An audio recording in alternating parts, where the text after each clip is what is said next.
All right, welcome. I'm Catherine Ferrier with the IT Marketing Department with NAU Country. Today we'll be walking through field insights as a quick look from an agent perspective, and we'll talk a little bit more about mobile as well.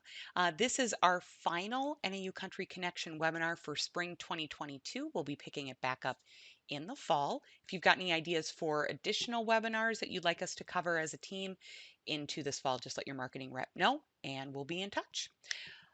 First things first, we're going to just start off with our agenda, just some basic reminders here. We will be sending out training material after our webinar, and to register for future calls and check out when they'll be at naUcountry.com, we will be posting a news story here in the next coming months. All right, quick look at our agenda. Today we're going to start off looking at field insights for agents. It is extremely similar and almost the exact same thing here for our farmers. The dashboards are different, but that's about it. We will start by looking at preferences, agents being able to see the preferences for their farmers, that is. We'll also look at agent prospect mode, which our farmers do not have access to, but I'll show you how that works. We'll talk about the basic navigation of field insights. We'll go in depth on field cards. We'll also look at our weather data, including map layers and components. And then we will touch on frost alerts and how that applies to and works with field insights as well. We'll cover NAU Country Mobile and how field insights is available to both agents and farmers via the mobile app. This can be accessed on an Android device or an iPhone or an iPad, which is fantastic. Preferences may also be set there as well. We do have several resources that we'll touch on. We've got user guides for agents. We also have a farmer edition that the farmers can access through the farmer portal. Tips and tricks that we also have access from an agent side and then a farmer portal side. The things that we won't be covering today are entering acreage with an easy mapping or setting up a farmer portal account. Both of those topics were covered in additional connection webinars. If you are looking at this video from our YouTube channel, check out our video playlist, and we've got topics on or videos on both topics that will be very helpful for you. All right, we'll kind of jump right in. First thing that we'll do is logging into the agent portal. What does that look like? Well, you're going to see the dashboard. If you've never logged in before, I'm going to show you all about it. First things first, you're going to see this menu screen here along the top. We do have drop downs within every single different additional piece here. My Farmers is where you're going to want to start off, or jump off, I should say. There is obviously access to field insights within the My Farmers tab. Field insights is also accessible through the agent portal, right behind this drop down actually, as a button, and then I'll show you how we can access it once we get into our policyholders information too. Once we're in our farmers policy listings, you'll see different years that they've been insured with us, the counties, the crops, and then our quick links. This is yet another location that we can access field insights by this little, it looks like farmer tools here on the left hand side. This is also where we'll want to click on preferences to check out some of their contact information and see what they're signed up for here from a notification perspective. Once we've clicked on preferences, we'll see our farmer's name, the account preferences, and we will also see all of their contact information. We can edit that if we need to, check if they're enrolled in paperless billing, and check if they are signed up for various alerts and notifications. I'm going to show you this live since it's kind of a great way to kind of start off and jump off. Once we've logged into our farmer's policy information here, you'll see that he is an MPCI policy holder. We have several different years that they've been insured with us. Again, here's the access to field insights. Access it also from the My Farmers tool or from the My Farmers menu. But we're going to want to click on preferences. Preferences will appear. Again, I can update any of the contact information, and I can see if my farmer is signed up for frost notifications. It says yes. If it were to say no, I am not able as an agent to change that. Our farmers need to change it and add it in their own preferences through the farmer portal or through NAU Country mobile. And it is a two-step process. But just from an agent perspective, if I wanted to see what they're signed up for, I can view it here. Um, you'll notice throughout this webinar that we have a lot of tool tips that show up throughout the agent portal as well as field insights. If we hover over them, it says click here to learn more. I'm going to right click and have this open up in a new tab because this is going to segue into our references that I wanted to show you all as well. What opens up is a link straight out to the tips and tricks that pertains to that particular topic. So from there, we are looking at our, if they were signed up for these fantastic alerts, and this will bring them to a very highly detailed tips and tricks reference guide, kind of going step by step through all of the different processes and what our field or what are frost alerts in general, how do they set it up. It is an actual two-step process that they need to go through. They'll need to enable it on an entity account level plus individual policies. And not only do the agents have access to these tips and tricks, but our farmers do from the farmer portal as well if they ever have any questions. Within every tips and tricks, if you scroll all the way down to the bottom, we have additional resources as well. And just as a disclaimer, frost alerts will go into this later too. They do not include freeze alerts, and we don't want folks to just rely solely on the frost notification system for the protection of life or property. Some alerts may be delayed or missed due to issues on a mobile network or email systems. A weather radio, local news affiliates, or official weather resources should be monitored for weather warnings. And those disclaimers are on the email alerts as well. In addition to our informational tips and tricks, we do have a training suite. We have a full list of tips and tricks that we can view from the agent portal by clicking on training and then tips and tricks. And we have categories that will drop down and open up. This will open up an entire training suite of everything you need to know about every single thing here. So this is fantastic. We have a lot of fantastic information, uh, including training video reference URLs that you can easily click on and additional resources that are all listed in here. Anything to do with field insights, you'll find it in our training suite. Another resource that we have available are our news stories, and our news stories are public, and whenever we have something new, we're going to definitely promote it and talk all about it. It's not super high detail, but it is high level and goes over what to expect, what's new, what's coming, and then we'll have additional resources on how to get more information as in our tips and tricks or our user guides. In addition to those references, we do have a couple of documents I'm just going to pull up here. We've got our Field Insights Agent User Guide. This is fantastic for extremely in-depth information and a step-by-step process for several items related to Field Insights. And this goes into detail with how things actually really work in the back end. And if you've ever got any questions, this is a wonderful reference to use if you really want to kind of get into the nitty gritty of this product. Our farmers have their own edition. They have some items omitted, obviously, because agents have access to a couple extra things than our farmers do. So I just wanted to show you that we have a plentiful amount of different resources available and lots of information. If you ever have any questions about it, you can certainly chat with your marketing rep or you can reach out to us as well. All right, let's go back into the agent portal. Okay, so we're going to jump into Field Insights as our policyholder that we see here. One way that we can do that is either clicking on the menu option for My Farmers and then clicking Field Insights, or going all the way back to the front of the dashboard and clicking on the Field Insights button. But if I want to log in literally straight to his policy, I can use this navigation along the top here and click on My Farmers. Comes back up with his name. I could have actually clicked on John Doe, but I just went one back. Comes up with all of his policy information, and I'm going to click straight on Field Insights within the quick links for that particular policy year, so for 2022. So this will open up directly into Field Insights. This is a mapped policy as our system works with map policies. I'll go over kind of more in detail on how it works with other types of policies too, but I just wanted to show you just right off the bat, what does field insights look like for a regular policyholder? So the first thing you're going to see is what we call the full farm view. I can click way out here in the upper left-hand corner, just with some of the basic navigation right off the top. This will kind of zoom back in, zoom back out. All of the fields that are within my farm will be highlighted in white.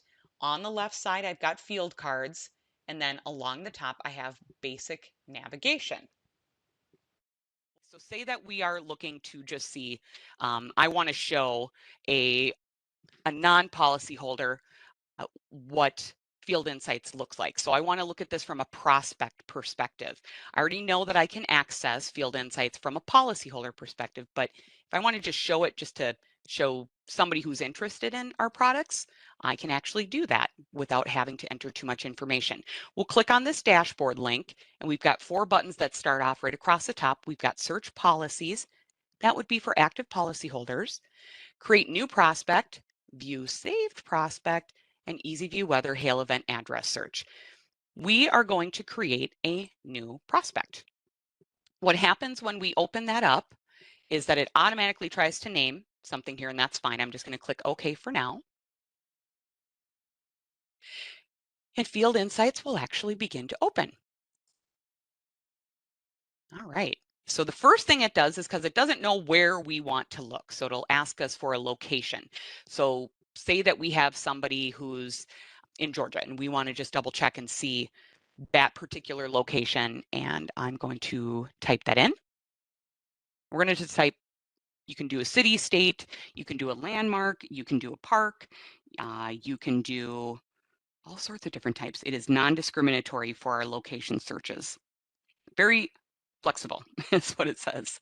So I'm just going to click for a city and state. It will bring us over to that location here shortly. The map will start to load.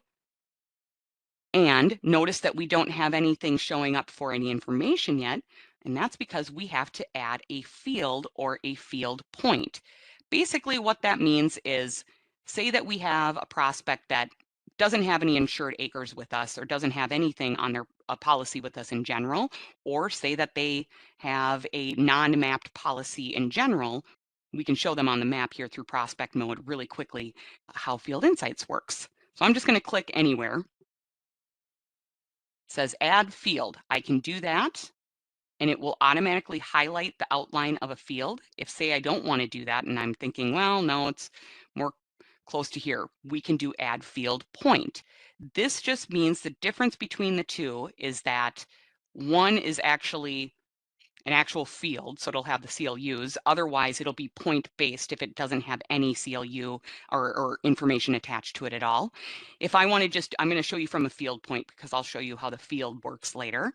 I'll click Add Field Point. So this has no information set to, it's just a random point on a map. Obviously, we don't have any crops here. We're just showing it from a prospect mode. But what appears now is on the left-hand side is a field card. So first and foremost, you'll see if we had an actual field, it would be an outline of the field. We'd have some weather data appearing and started, and then we would have our crop.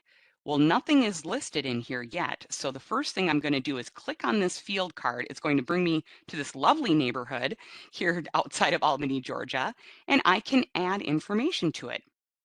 First things first, I'm going to click Edit Field, saying that I'm showing this from a prospect perspective, just as an idea. So we can enter in literally anything we want. I'm not going to enter in anything crazy. I'm just going to say 10 acres. I know that that's not the case as you look at the map, but just to, for example purposes, I'm just going to click a couple of different things here in our Edit Field properties. Notice down here we have an option to add a crop and user acreage. We'll go over that in our actual policy here shortly. I'm going to add canola. I'm just adding anything here. 10 planted acres, planted date. I'm literally just going to pick a date out of anywhere and click on a genetic diversity here. Nothing, no rhyme or reason. I'm not a farmer. I'm just clicking around just to add things for it to show up on the map here. So now what we have is some information that's populated within what is called the field card on the left-hand side. So we'll have our FSN, we've got our crop, we've got our outline of the map or the field point, plus we have some weather data and acres that are beginning to appear, plus an accessibility chip. This will either highlight as good, marginal, or poor, and the color coding is green for good, yellow for marginal, poor for red. And that will just show us from like maybe an equipment standpoint, or if I want to get out into the field, maybe it's been raining a lot. I know in particular this area received a lot of rain yesterday. It's probably a little soggy out in the field, maybe not the best day to head out with heavy equipment. We can now, without having any policy information, just basic info here, we can now overlay different data that we have available to us through Field Insights, through the map, or we can click on different component data that is not map-based, it's more graphical. So I'm going to say, let's say from a realistic perspective that this is a prospect that just wants to double check and see, I'm looking at buying more land, and maybe that this is where I'm looking at buying more land. So I would click up farmland class just as an option. And my data overlays the map. I'm going to zoom out just a little bit just to show you the difference between the different colors. And we have a legend for every single type of data here. This one in particular shows up prime farmland all the way down to not prime farmland. And if I were looking at buying this, say this were farmland or the ability to be farmland, I would say this is really great farmland. Maybe this isn't a bad idea to purchase this. That's solely subjective. So just looking at different things that we have options to look at and how we could use this from a prospect perspective, just for information. Obviously, we have different types of data that we can overlay. I don't think that they've had radar in the past 2 hours, but they have had it in the past 24 hours. And we can show current data, we can show forecast data, and then also, like I said, the actual data layers that appear from soil temperature to albedo to farmland class to hydro class, you name it, we've got all sorts of different things. And you can always zoom out on these maps if you like, just to get a better view of it. Playing the radio button, it shows a timestamp, zoom in, zoom out, change the opacity of the map, and we can also change the opacity of the weather data. So that is the basics of our prospect. How do we give this to our future prospect just to have in hand? Well, one of two things. We can actually save them, maybe with a different name if we wanted to. I'm just going to keep this as this for now. And we can leave them with what's called a map book. In the upper right-hand corner, there's a PDF booklet option. We'll click on that. Generating map book will appear along the bottom of the screen. And within just a couple of seconds, we'll see a download map book option. And what will be included in that map book is what we give to our farmers that have policies anyhow, is the list of their fields, the crops that they have listed. Let's download this because this is actually going to be pretty quick.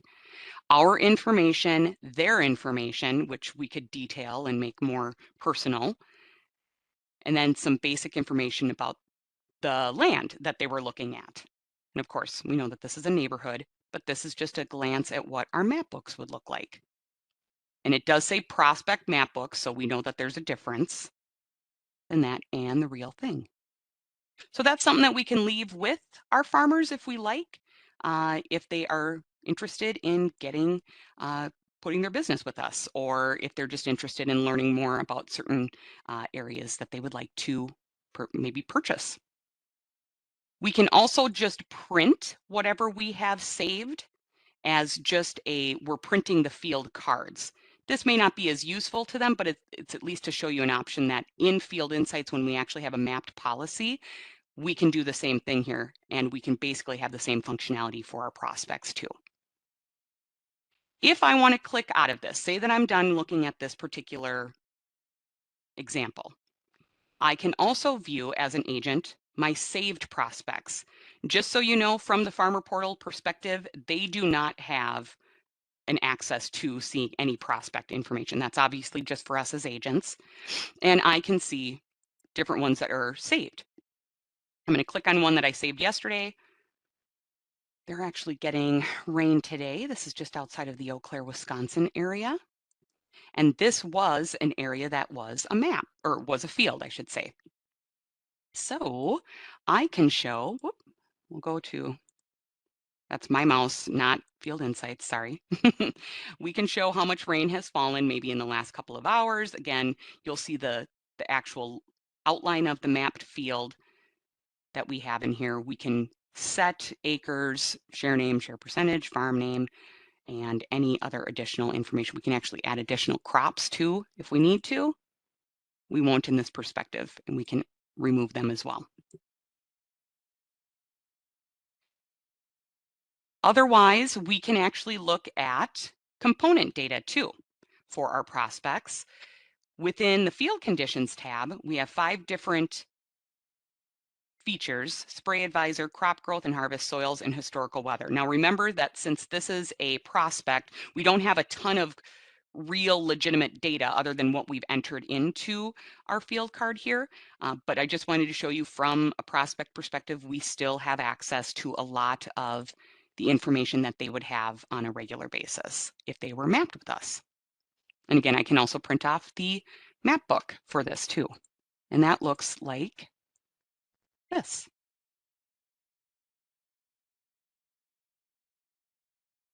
So that is all I've got for our prospect portion. And then just like I was saying before, if we, in the last year, we actually changed so that Field Insights allows us to work with unmapped policies, including other MPCI, PRF, whole farm, dairy revenue protection, and livestock policies. And it's almost exactly like using prospect mode.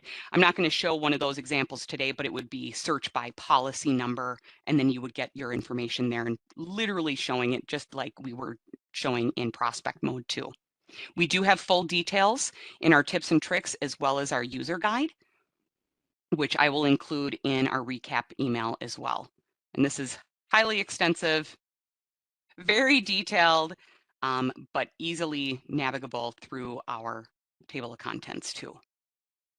So make sure you utilize that if you've got questions, because it will probably explain anything that you got a question on. All right, so we're going to actually jump into what it actually looks like for a mapped policy. If I want, I'm going to click search policies here, and I have one on hand.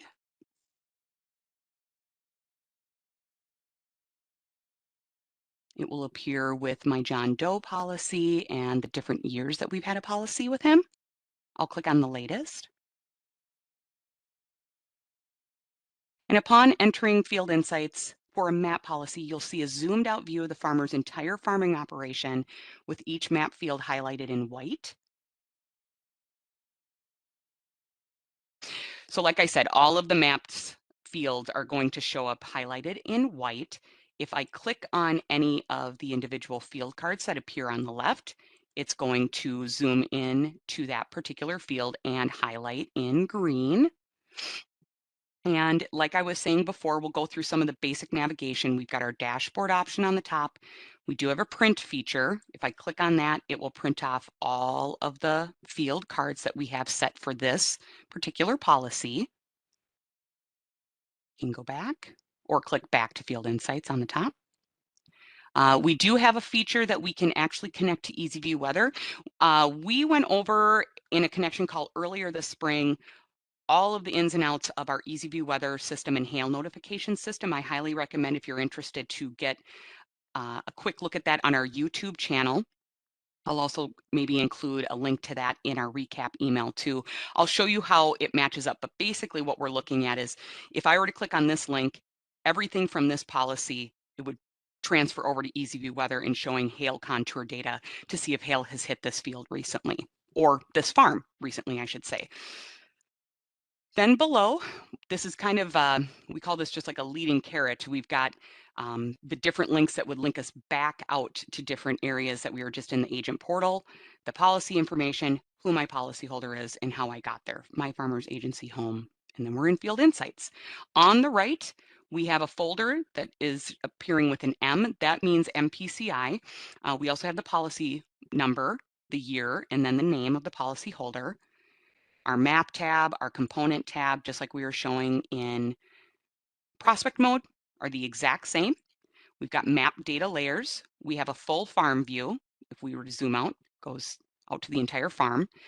We have a current location. I don't need to show that because this is not where I'm at currently. We have a zoom in feature and a zoom out, just with the plus or the minus. And then we can also change the opacity of the map. If I click on a field card again, this is where I can start overlaying data. So from here, if I want to put radar past 24 hours, and press play. I'm just going to press play here. Look. I don't know if they've had rain in the past 24 hours. We'll go with, instead, we'll go with current air temp because everybody's feeling the heat right now across the entire United States. And in particular, this is in Iowa. So this particular policy, we can change the data just from a transparency perspective if we wanted to get more of a quick look. But yeah, we are pretty warm again as we go throughout the day today. So like I was talking about earlier, we have access to forecast data, we have current data, plus soil mapped layered data. And so what these will have will be, it's not necessarily saying, oh, this is just happening this right now. It's not really definitive on time. These are coming from a lot of the NRCS sites, Surgo as well.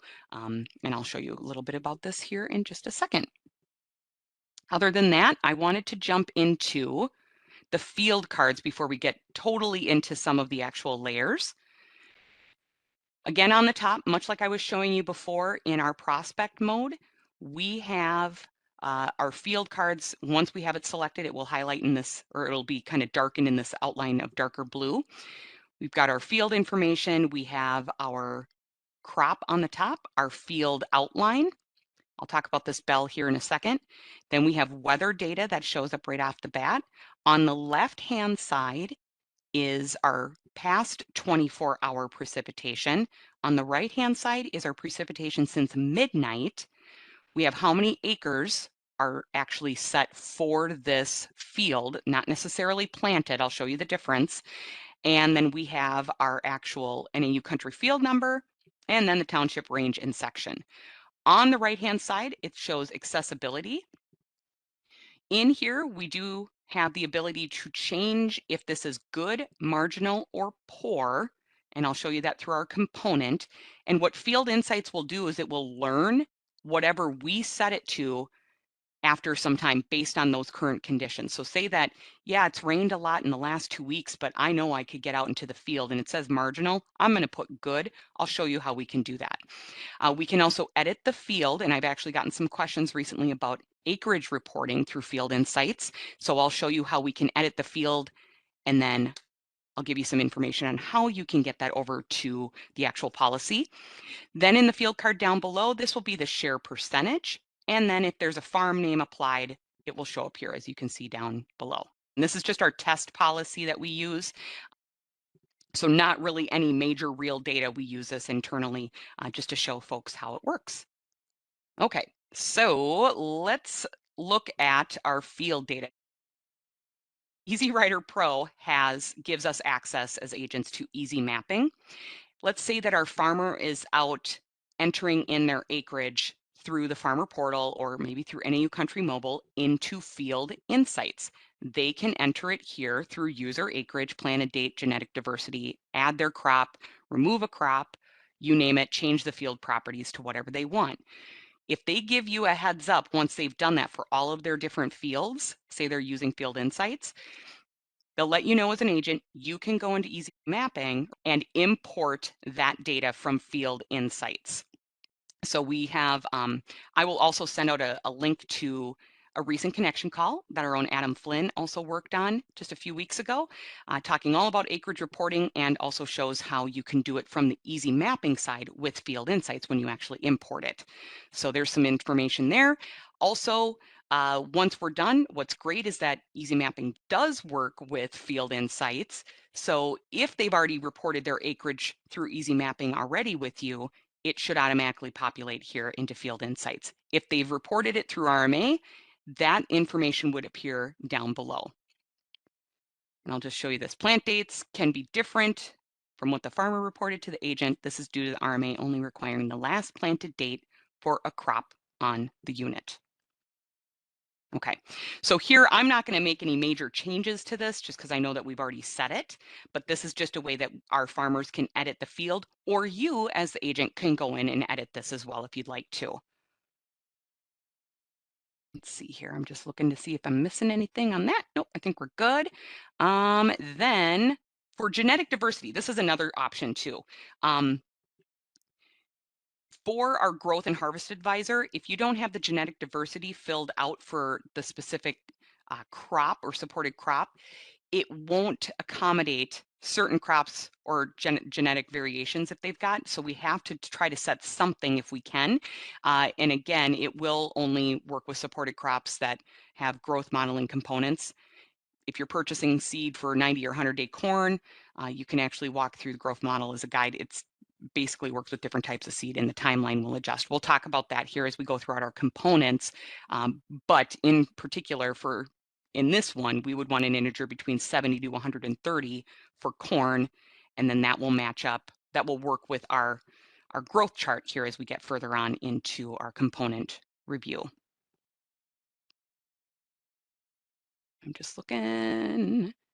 If we have, I'm going to bring up our PowerPoint really quickly because I don't have an example on us at the moment, but just to show you as well, if our field card for some reason might not be super obvious right off the bat, but if you notice that it's got two little asterisks right next to the crop, that means that the RMA crop insurance acreage has already been reported.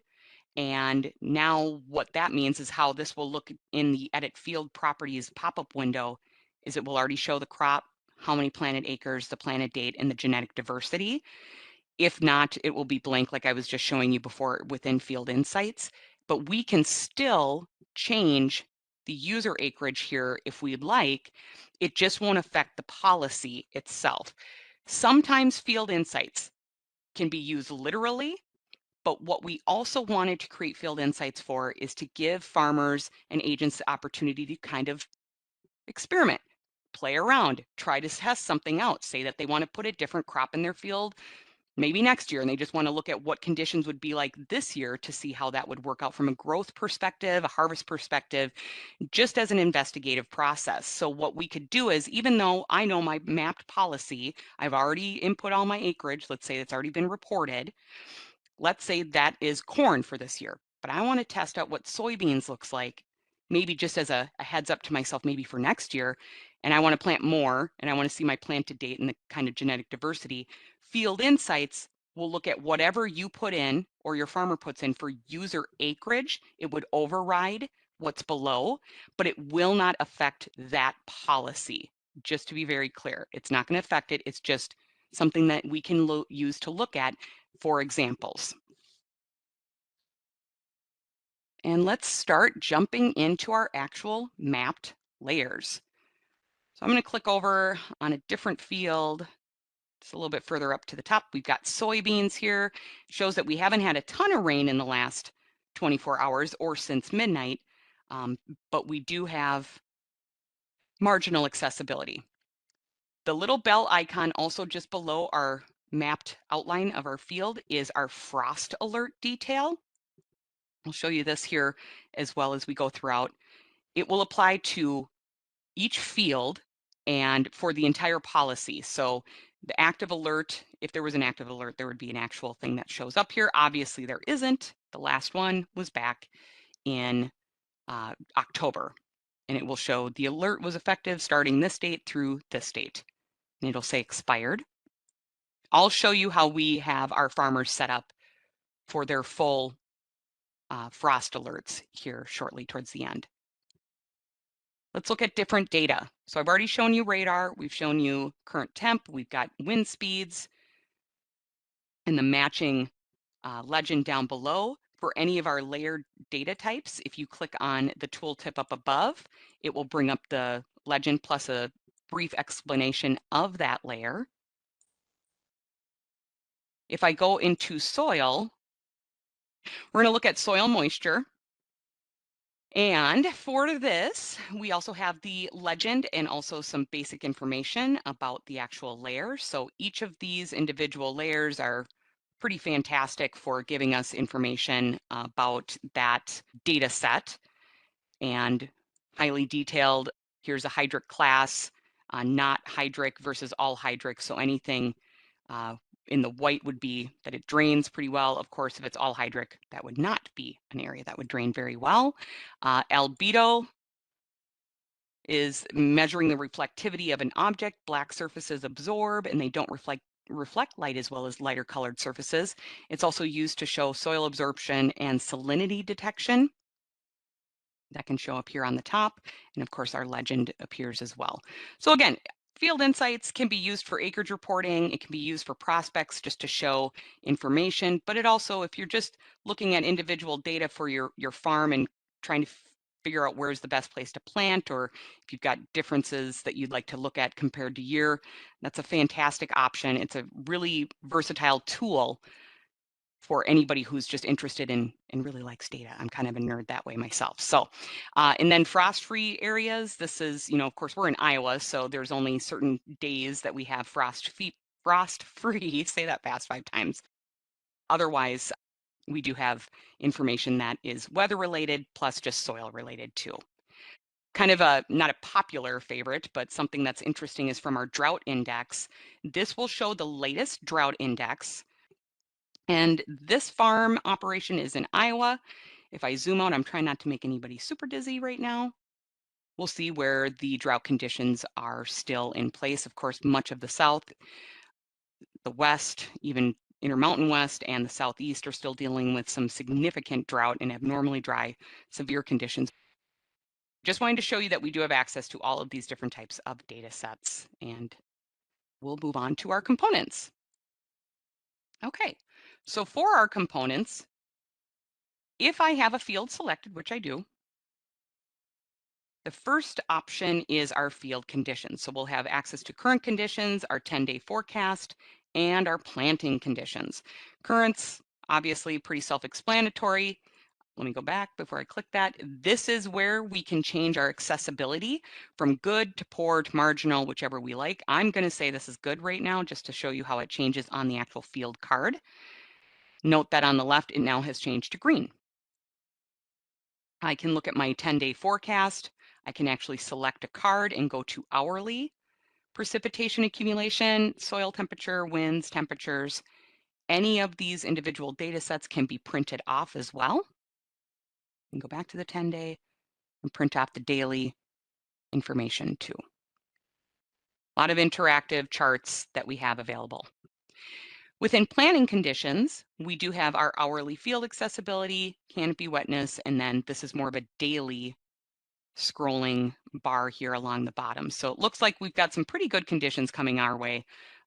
Besides the heat, of course, you got to look at all the different factors that we have for field accessibility too. So that's the field conditions. Our spray advisor, we're getting into acres that have been planted. We're getting into spraying now, all sorts of stuff. This is all dependent upon the input from the farmer if they want to check and see, when is the ideal time to spray. So this is to indicate just what are the best conditions are optimal. So I'll start with looking at wind condition. And again, I'm not a farmer. I'm just choosing things just to have them as an option to show up and appear. Air temperature, let's say I don't want to go anything above 85. Rain-free time, I want at least, let's say 5 hours. And then wind speeds, I don't want to go to above 15. So this is my basic criteria that shows up right now. I'm going to click submit. And what you'll see first is the daily summary, and it's this chart. Anything that is highlighted in blue will be that our spray criteria has been met. If it's in black, that means that it has not been met. So here's our date chart. Here's our hourly. And we'll see that we've got some decent amounts of time that are available to us. If anything's highlighted in gray, that just means that that time's probably already passed. Then you can click on individual dates. We can add labels. We can show all criteria if we wanted to, and all of the information will show up on the left. Our temperatures, our wind speeds will be here. And you can do that for each individual day if you like as well. To change the criteria, click on Show Criteria, and then you just click on each dropdown, or you can click Clear All. So that's Spray Advisor. Let's look at crop growth and harvest. So here we have 3 separate tabs: Growth Chart, Growth Data, and Harvest Advisor. If we've got our field clicked, we need to select an acreage line, which we already have set up correctly here in this one. I know by looking at the edit acreage that we already have it set up with the genetic diversity. That's one of the supported crops. I do have a list of the supported crops. I'm just going to bring that up and show this from our growth model supports. So this is the growth model component supports the following crops: barley, canola, corn, cotton, and the like.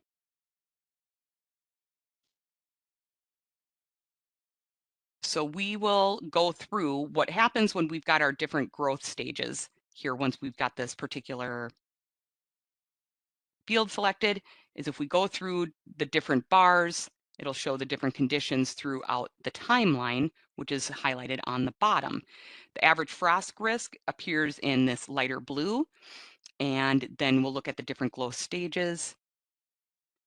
If, let's say, we have already planted and we've already noticed certain things may not be matching up with the timeline that we see in the growth chart, your farmer or yourself can actually change this to an observed date. And I will, let's just say emergence was the 17th. Click enter, and the entire timeline will begin to update based from this date moving down. And then the growth chart will also update, and I'll show you how it looks in the Harvest Advisor too.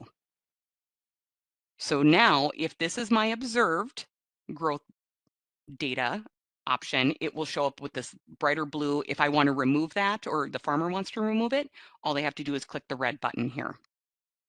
And all of the dates have shifted.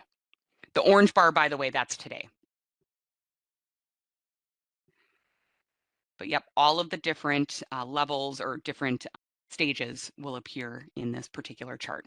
This can also be printed off, as all of our items can be printed off throughout Field Insights.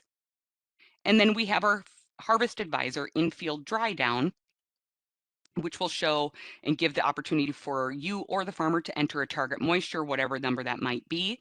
And then it will show when that target moisture will be reached. So let's just say it defaults automatically to 15.5%. We can change it to something different if we want, but just for showing purposes, at the stage that we're at August 17th, we've got 95% of the pods that are brown here. Target moisture level will show up in this green hatched line across the middle. Anything that you scroll along, a pop-up window will appear with the different moisture levels for that time frame and the date. And then the red button will be when we're pretty close to that target moisture, or if not spot on. And then that can be used for all sorts of things. If we want to schedule timing to get out in the field with equipment, storage, look at all sorts of different options and features that your farmers can use here from the Harvest Advisor. It's just a nice option and tool for them to kind of plan out ahead.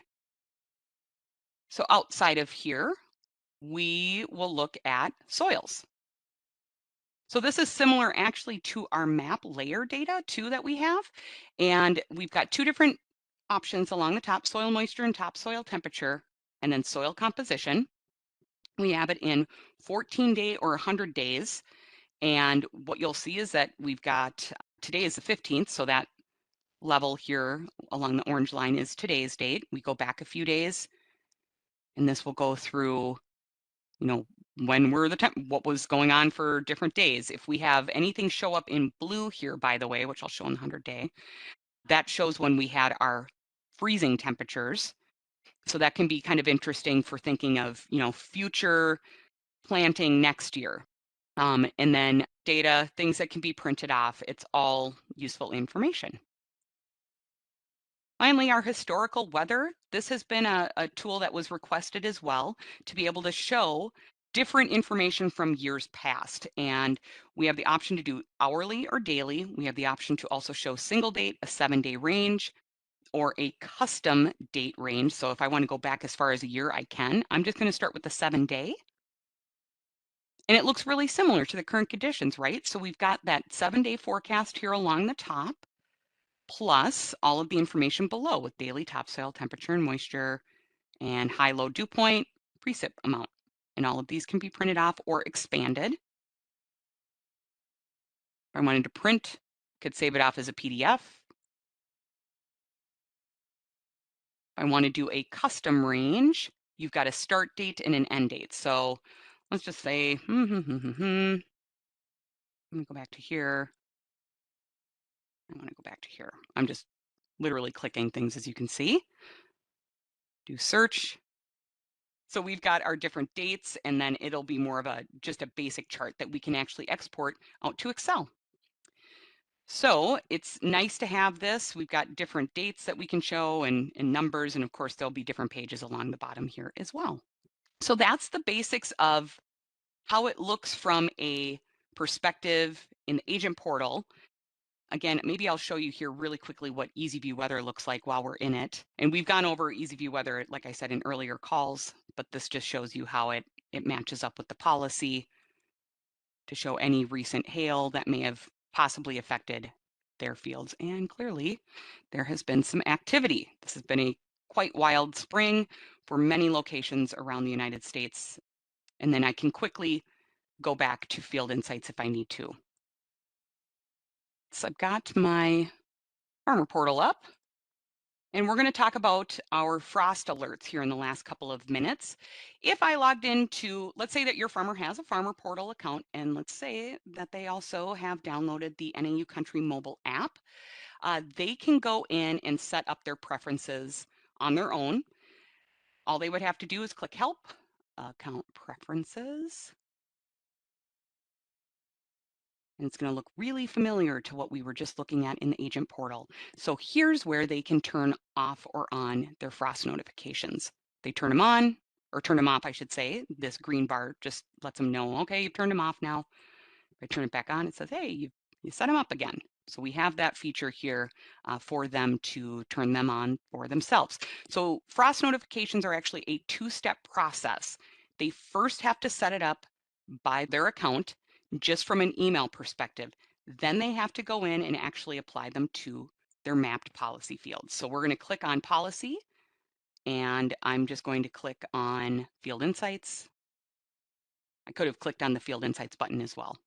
But again, we're in as a farmer just to indicate the difference between the two. And really the only thing that they won't see, or that our farmers won't see, is our prospect mode. Just a quick disclaimer on our frost alerts too. We always say don't rely solely on the frost notification system. Just for protection of life or property. Some alerts may be delayed or missed due to issues on a mobile network or email systems, and we always ask that people check weather radio, local news affiliates, or official weather sources to monitor for weather warnings.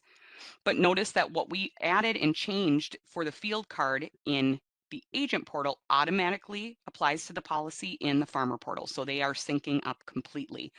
And all of the information is the same, the field information is the same, nothing really different, and they have access to all the same data that we were showing earlier in the agent portal. And this little bell, like I was showing before, will appear if they have frost notifications or frost that's potentially or has potentially affected their field. The second part to their sign up is clicking on this bell in the upper right-hand corner. When they're in Field Insights, they will have to either click Enable Frost Alerts for the policy, or they'll have to disable the alerts for the policy.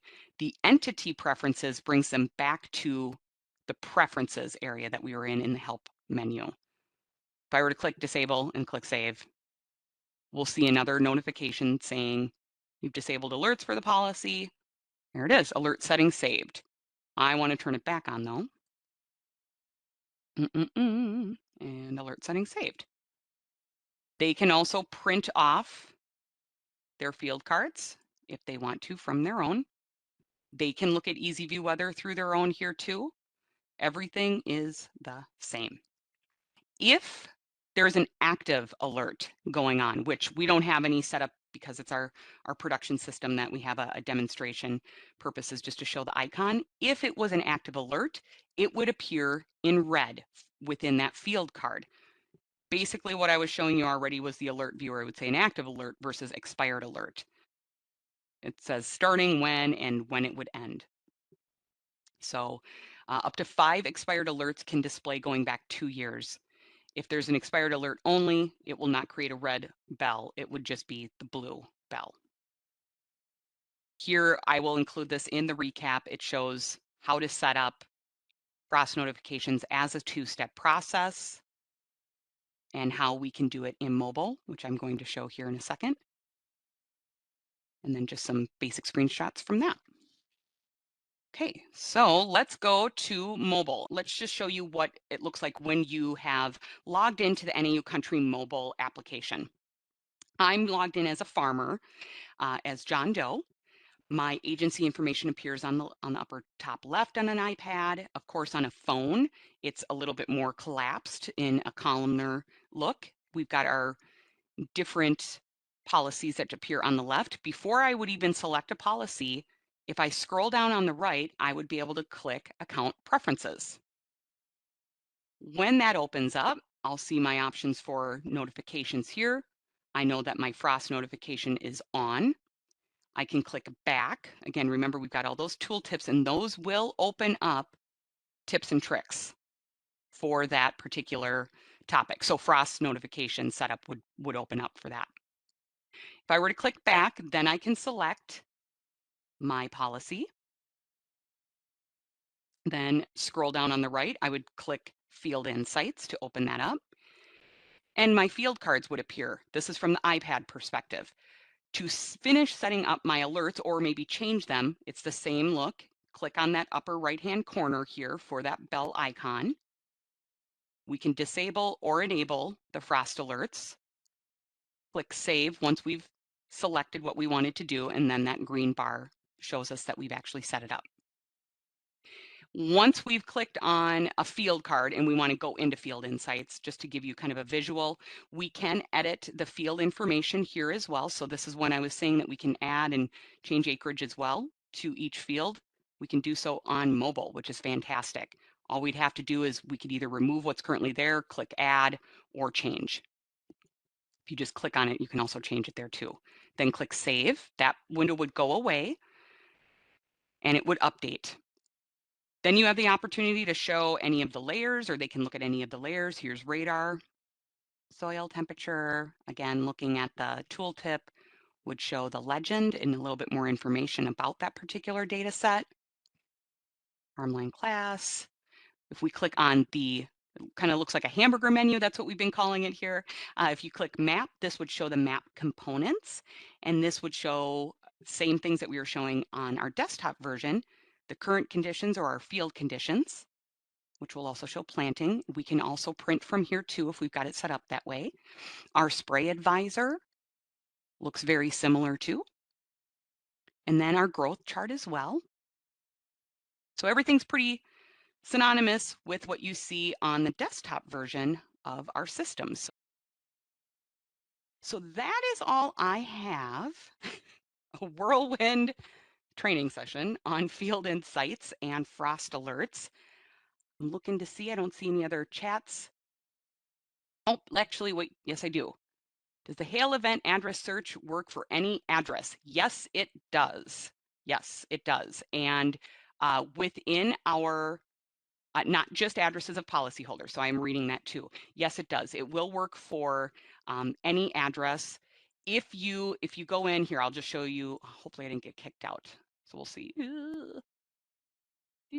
I'm gonna do this from the agent side.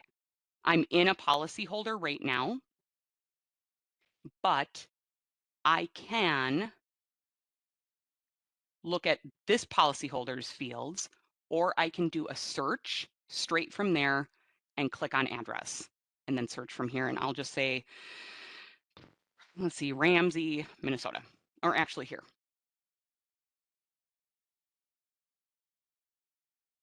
So for what will end up happening then, just for any certain address, it will show a radius again. And in our EASYview weather connection call, I go over in full detail of what the difference is, how it looks, how it works. But yes, to answer your question, the answer is yes. So they do work and sync up together. All right. Well, that is all I have today. If you have any questions, let itmarketing@naucountry.com know, or your marketing rep. And I thank you very much for your time today, and have a wonderful afternoon and rest of your week. Thanks so much, everybody.